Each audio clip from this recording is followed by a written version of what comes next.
एकरा चक्कर में तू जाने न पड़ी है, जानी न पड़ी है, जानी न पड़ी है। लाइफ बर्बाद यार अपन न करी है, आपन न करी है, आपन न करी है। एकरा चक्कर में तू जाने न पड़ी है, जानी न पड़ी है, जानी न पड़ी है। लाइफ बर्बाद यार अपन न करी है, लाइफ बर्बाद यार आपन न करी है। ई तो फंसा दी सबके बेकार में, ई तो फंसा दी सबके बेकार में। काहे ब्यास काहे बोला तारो इससे?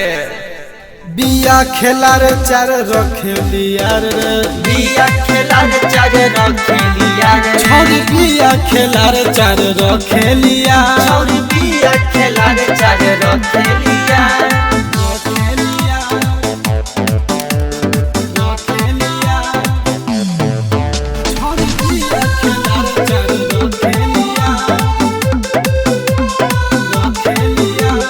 कतना लइका के साथ ही धैला, साथी धैलस रे साथी धैलस। सबके पूरा कंगाल कोई दिहला, कंगाल कई दिहलस, कंगाल कई दिहलस। कतना लइकन के साथ ही धैला, साथी धैलस रे साथी धैलस। सबके पूरा कंगाल कोई दिहला। कंगाल कई दिहलस, कंगाल कई दिहलस। पैसा वाला लइका धरेल बरियार, पैसा वाला लइका धरेल बरियार। मारो सब ब्यास सब लड़की खिलाड़ हो खेली। बिया खेला रे चार रखेली यार रे, बिया खेला रे चार रखेलिया रे। छोरी बिया खेला रे चार रखेलिया, छोरी बिया खेला रे चार रखेलिया। रखेलिया, रखेलिया। छोरी बिया खेला रे चार रखेलिया, रखेलिया।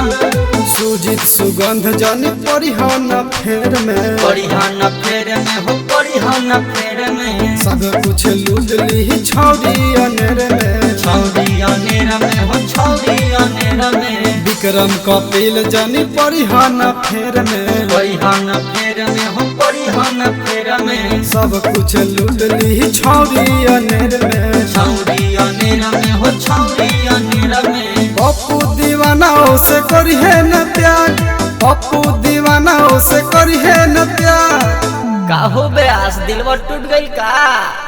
बिया खेला रे चार रखेली यार रे, बिया खेला रे चार रखेलिया रे। छोरी बिया खेला रे चार रखेलिया, छोरी बिया खेला रे चार रखेलिया।